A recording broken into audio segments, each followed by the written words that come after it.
Hello friends, welcome to my Shali's happy cooking. இன்னைக்கு நம்ம Shali's happy குக்கிங்கில் ரொம்ப சூப்பரான ஒரு கீர் தான் ஃப்ரெண்ட்ஸ் பார்க்க போகிறோம். இது கேரட்டை வச்சு நம்ம இன்னைக்கு பண்ண போகிறோம். அவ்வளோ ஒரு டேஸ்ட்டாக இருக்கும். கண்டிப்பாக நீங்கள் இது எவ்வளோ செஞ்சாலும் வீட்டில் பத்தாது, அந்த அளவுக்கு எல்லாரும் விரும்பி சாப்பிடுவாங்க. வாங்க இது எப்படி செய்கிறதுன்னு பார்க்கலாம். ஃபஸ்ட்டு ஒரு பேன் எடுத்துக்குங்க. இதில் ஒரு 1 டேபிள் ஸ்பூன் அளவுக்கு நெய் சேர்த்துக்குங்க. நெய் சூடான பிறகு 1 டேபிள் ஸ்பூன் அளவுக்கு முந்திரி ஆட் பண்ணிக்கோங்க. ஒரு 20 இல்லை ஒரு 15 முந்திரி அளவுக்கு ஆட் பண்ணி அதை லைட்டாக வறுத்துக்குங்க. கலர் சேஞ்ச் ஆன பிறகு திராட்சையும் 1 டேபிள் ஸ்பூன் அளவுக்கு சேர்த்து இதையும் நல்லா வறுத்துட்டு ரெண்டுமே நல்லா பொரிஞ்ச பிறகு இதை தனியாக எடுத்து வச்சிடலாம். இப்போ அதே நெய்யிலேயே என்ன பண்ணுங்க, ரவை 1 டேபிள் ஸ்பூன் சேர்த்துக்குங்க. 1 டேபிள் ஸ்பூன் ரவையை சேர்த்துட்டு ஒரு 2 நிமிஷத்துக்கு அந்த நெய்யிலேயே இந்த ரவையை நல்லா வதக்கிக்கலாம். பாருங்க, இந்த மாதிரி நல்லா மிக்ஸ் பண்ணிக்கணும். இந்த மாதிரி மிக்ஸ் பண்ண பிறகு நான் இன்னைக்கு கேரட் எடுத்து வச்சிருக்கேன். கேரட் ஒரு 200 கிராம் அளவுக்கு கேரட் எடுத்திருக்கேன். இந்த கேரட் நல்லா துருவி எடுத்துக்குங்க. பொடியா துருவோம்ல, அதுல துருவி எடுத்துக்குங்க. அப்போ சாப்பிட ரொம்ப நல்லா டேஸ்டா இருக்கும். இந்த கேரட்டையும் இதில் ஆட் பண்ணிட்டு நல்லா மிக்ஸ் பண்ணி விடணும்.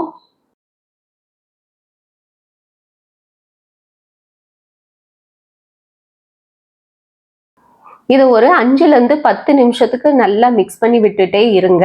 கேரட்டோடைய கலர் சேஞ்ச் ஆகணும். அதே நேரத்தில் நம்ம போட்ட குவான்டிட்டி பாதி அளவுக்கு ஆகணும். அந்த அளவுக்கு இது நல்லா கேரட் வதங்கணும். கேரட் எந்த அளவுக்கு வதங்குதோ அந்த அளவுக்கு நம்ம செய்கிற ஸ்வீட் சூப்பராக இருக்கும். இப்போ இதையும் அப்படியே தனியாக எடுத்து வச்சிருங்க. இப்போ ஒரு பேன்ல 1/2 லிட்டர் காய்ச்சின பால் எடுத்து வச்சிருக்கேன். இது நல்லா பாயில் ஆகும்போது நான் ஜவ்வரிசி ஒரு 1/4 கப் அளவுக்கு ஜவ்வரிசியை ஊற வச்சிருக்கேன். தண்ணியில ஒரு 1/4 மணி நேரம் 1/2 மணி நேரம் ஊற வைங்க.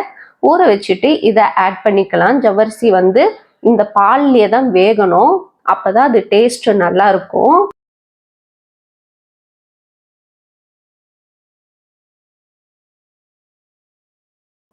உங்களுக்கு பார்க்கும் போதே தெரியும், ஜவ்வரிசி நல்லா கண்ணாடி பதத்துல வரணும். இந்த மாதிரி வந்த பிறகு நம்ம ரெடி பண்ணி வச்சிருக்க கேரட்டை இப்போ இதுல ஆட் பண்ணிக்கலாம். கேரட் நம்ம வதக்கும் போது ஃபுல்லா குக் ஆயிருக்காது. இந்த பால்லயே கேரட்டும் ஜவ்வரிசியும் சேர்ந்து நல்லா குக் ஆகணும். ஒரு 5 நிமிஷத்துக்கு இது நல்லா பாயில் ஆயிட்டே இருக்கட்டும்.